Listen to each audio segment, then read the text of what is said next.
Ciao, bentornato su questo canale. Se invece sei nuovo o nuovo ti do il mio benvenuto. Sono Virginie, un interior designer e mi occupo di case che rappresentino al 100% chi deve viverle, dalla consulenza all'intero processo di ristrutturazione. In questo canale affronterò il tema casa cercando di darti suggerimenti utili affinché tu possa avere la casa dei tuoi sogni, una casa che ti rappresenti nel profondo e dove ti sentirai sempre a tuo agio. Riuscire a creare la casa dei propri sogni è ciò che tutti vorremmo fare, ma non è sempre facile. Se sei in procinto di mettere su casa è possibile che tu sia eccitato, ma allo stesso tempo spaventato di non ottenere il risultato che vorresti. Oggi quindi voglio darti 8 step da seguire per poter creare ambienti armoniosi, accoglienti, che riflettano la tua personalità. Prima di cominciare, se ami tutto quello che riguarda l'argomento casa, ricordati di iscriverti al mio canale per avere altre informazioni su questo tema. Metti un bel like al video e partiamo!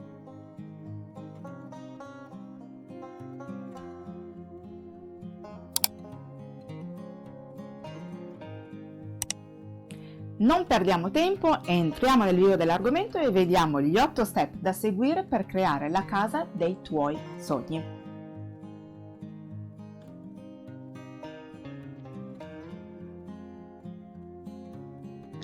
Per creare la casa dei propri sogni, la prima cosa da fare è pensare alla funzione che vuoi dare ad ogni stanza.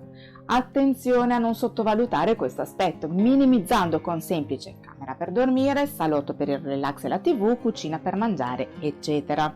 Certo, queste sono funzioni ovvie, ma entra nel dettaglio di come vuoi vivere in ogni ambiente e delle sensazioni, lo sottolineo, che vuoi provare.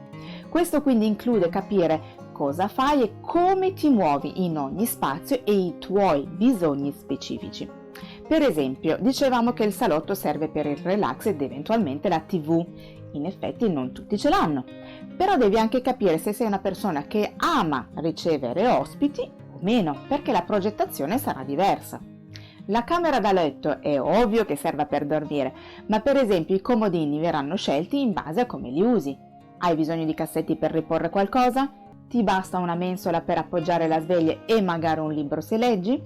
Questi sono tutti piccoli dettagli a cui spesso non si fa troppo caso, ma che poi cambiano l'aspetto della casa e la rendono più o meno funzionale per il proprio modo di vivere.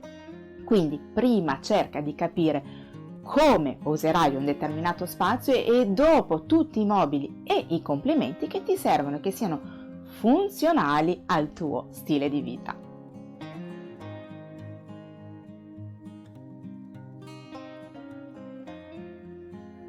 Trovi ispirazioni ovunque, dalle riviste a internet in particolare, lo sappiamo su Pinterest. Creati cartelle per ogni stanza mettendo dentro tutto quello che ti ispira. Ricordo che lasciarsi ispirare non vuol dire copiare, quello sarebbe deleterio. Ne parlo qui e trovi anche in descrizione. Non preoccuparti subito se le cose che ti piacciono sono anche molto diverse tra loro, è abbastanza normale e anche comune. D'altronde lo abbiamo detto più volte, è difficile che uno stile solo ti possa rappresentare. E per creare la casa dei propri sogni, questa deve rappresentare la tua personalità unica. Solo così ti sentirai davvero a tuo agio.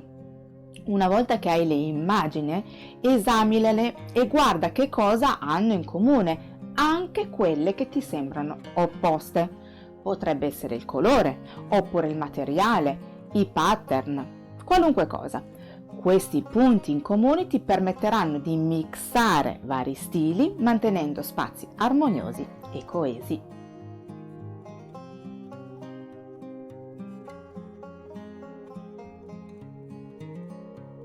La scelta dei colori da utilizzare nei vari ambienti è davvero importante per creare la casa dei propri sogni. Il colore, ormai lo sai, ha una forte valenza psicologica e sarà quello che darà l'atmosfera ai vari ambienti. Neutri, colori vivi e accesi, caldi o freddi cambiano completamente la percezione della stanza. Anche qui puoi ispirarti cercando palette colori su internet, ma se vuoi in descrizione ti lascio i link in cui spiego come creare una palette colori e anche un altro in cui ti spiego come trovare i giusti neutri. Anche per i colori come per gli stili è facile che ti piacciono colori che sembrano molto diverse. Qui spiego come fare gli abbinamenti, lo trovi anche in descrizione. L'ideale è avere una palette comune per tutta la casa, ma se vuoi creare un'atmosfera un po' diversa e creare un po' di ritmo, puoi giocare con i colori della tua palette in maniera differente in ogni stanza.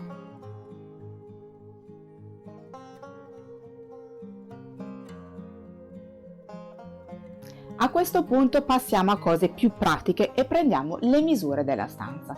Larghezza, profondità, altezza, ma anche ingombri come finestre e porte. Disegnalo in scala su un foglio o su un programma che puoi trovare anche online. Ce ne sono di semplici e gratuiti come per esempio SketchUp.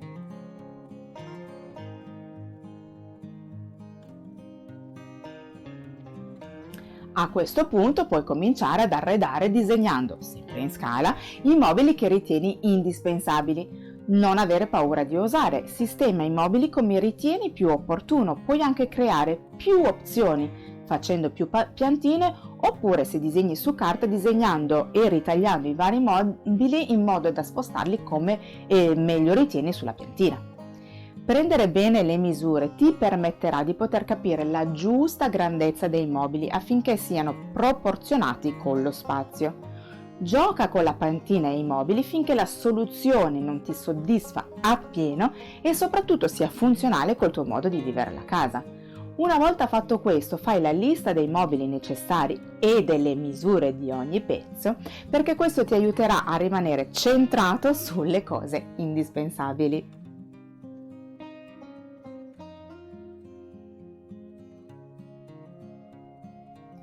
Ci siamo! Ora ti sei fatto l'idea di che mobili vuoi in ogni stanza e della loro grandezza e hai anche la tua color palette. È ora di creare una mood board. Una mood board ti serve per mettere insieme le idee e vedere come i vari elementi stanno insieme. Ti dà un'idea generale di quello che sarà il risultato finale perché ti permette di visualizzare l'insieme e capire se è tutto armonioso o meno. Cerca immagini dei vari mobili che vuoi acquistare e mettili vicino. A volte può capitare che gli elementi che hai scelto stanno bene vicini per forma e grandezza, ma magari per colori no. Basterà quindi cambiare il colore dell'elemento che stona e voilà! Ci sono vari modi di creare una mood board. Lo spiego qui e ti lascio il link anche in descrizione. Come per la piantina, gioca con le varie immagini finché non sentirai che tutto ti rappresenta nel profondo.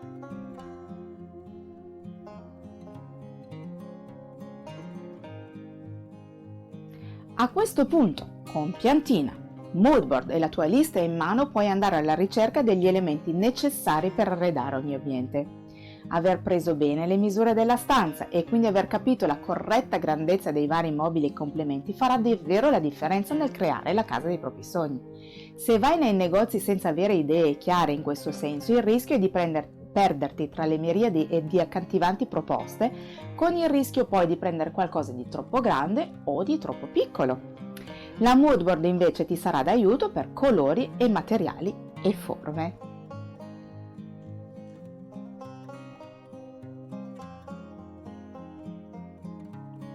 Una volta che hai i mobili principali è ora di dare il tocco finale con accessori decorativi come quadri, vasi e cuscini. Questi elementi sono importanti per esprimere la tua personalità fino in fondo. Grazie agli accessori inoltre puoi apportare trame e colori differenti. Ricordati anche per questi della tua palette colori e perché no aggiungili alla tua mood board per mantenere l'armonia. Cerca pezzi che davvero parlino di te.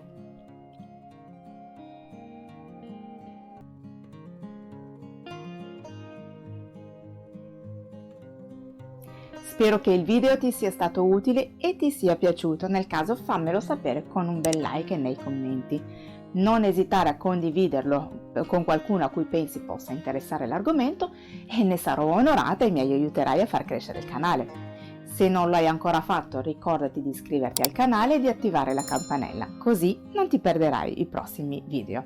Grazie per essere stato con me, a presto, ciao!